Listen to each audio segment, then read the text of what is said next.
the night sky above the Persian Gulf erupted with the thunder of jet engines. Out in the darkness, massive American warships were already moving into position, carrying thousands of Marines trained for one thing: invasion. And if those troops touched the ground, the Middle East could explode into the largest regional war in decades.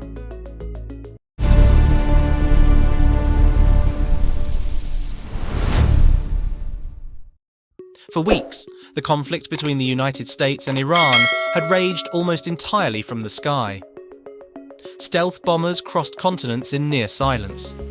Cruise missiles erupted from warships hidden beyond the curvature of the Earth.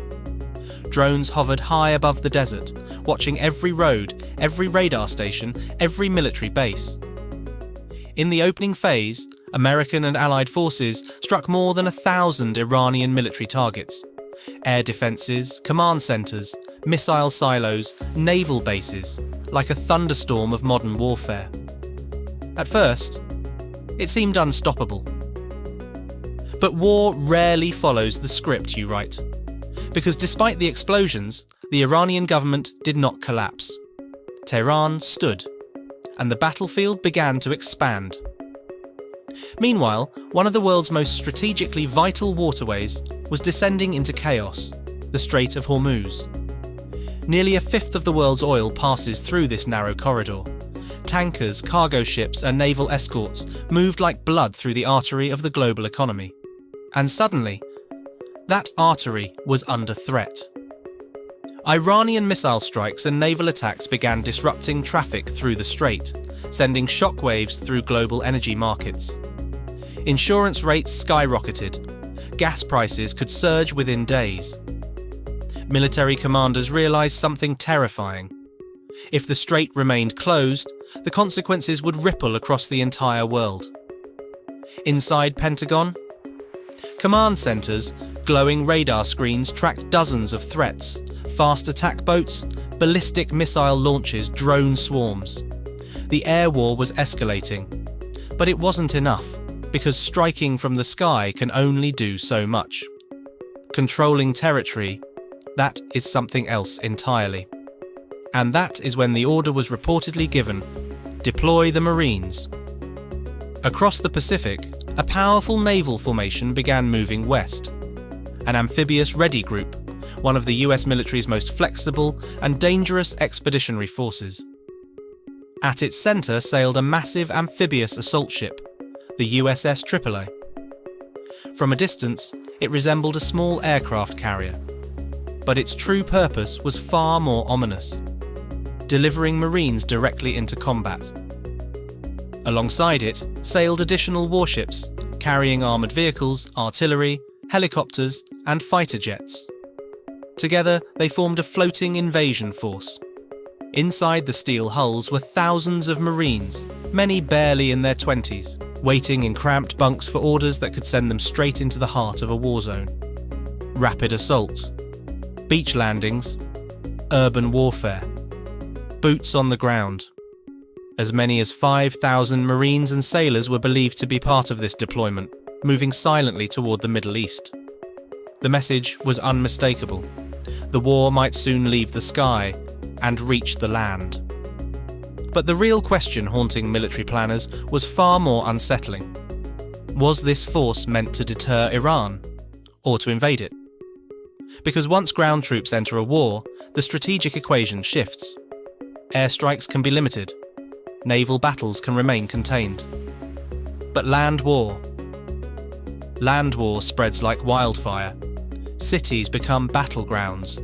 Supply lines stretch across deserts. And suddenly, every street becomes a front line. The United States had already committed enormous military power to the region. Carrier strike groups, strategic bombers, cyber warfare units, space-based surveillance systems, tens of thousands of personnel. But Iran is no small opponent. A nation of nearly 90 million people. A country of mountains, fortified bases, and decades of preparation. Iranian doctrine is simple. If war comes, turn the region into a battlefield. Missiles, drones, proxy militias, naval mines, cyber attacks, A war across land, sea, space, and the invisible digital battlefield. The moment Marines land, all of it could ignite. And then came the most dangerous question. What if the Marines were never meant to invade Iran at all? What if their real mission was the Strait of Hormuz? Just 20 miles wide in places, the strait funnels half the planet's oil, control a few key islands, and you control the world's energy flow. Instead of a mainland invasion, US forces could rapidly seize strategic islands, coastal choke points, forward operating bases. A limited operation, with consequences that could ripple across the globe. But Iran has prepared for this for years.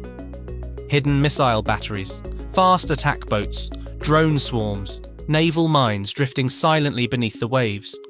The moment Marines land, the Persian Gulf could become one of the most lethal maritime battlefields on Earth. And there was more. The United States had quietly launched the largest military build-up in the Middle East since 2003.